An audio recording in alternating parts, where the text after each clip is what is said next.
Hello everyone, welcome back sa ating panibagong video. So for today's video, kung makikita nyo ay nandito ako sa aking Maya account.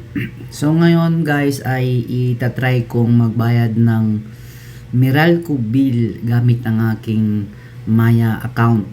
So first time ko din itong gagawin and ipapakita ko sa inyo kung paano ba siya bayaran ang ating Meralco bill gamit ang ating Maya account. So hindi nyo na kailangan pumunta pa sa mga Meralco or mga branch ng Meralco or bayad center para magbayad ng inyong Meralco bill. So first ang gagawin natin ay punta tayo sa bills and hanapin natin din dito yung electric utility. So katabi ng government. And din dito i-scroll down lang natin since wala siyang search button. Scroll down lang natin, hanapin natin ang letter M, which is ang Meralco.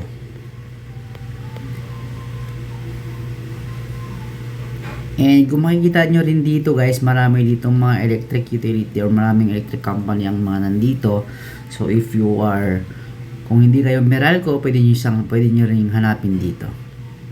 So ngayon, Meralco ang aking babayaran.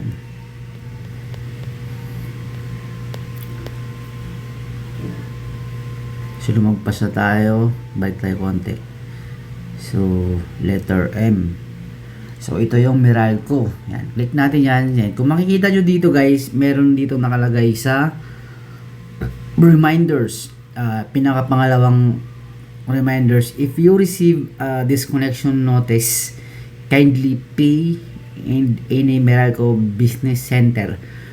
So kung halimbawa guys is yung bill ninyo hindi nyo nabayaran agad and naka-receive kayo ng disconnection notice, so hindi nyo na siya pwede bayaran dito sa Maya apps.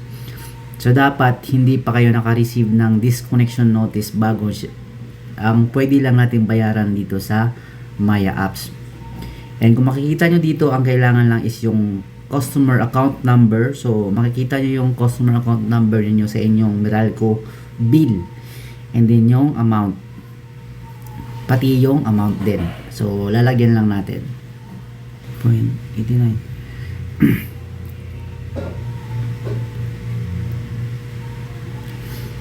And guys, kung makikita nyo, paki double check na lang yung details, especially yung customer account number. Paki double check na lang bago nyo pindutin yung pay.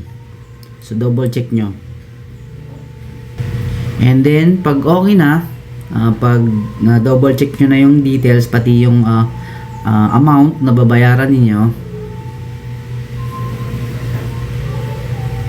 paki click na lang tong pay.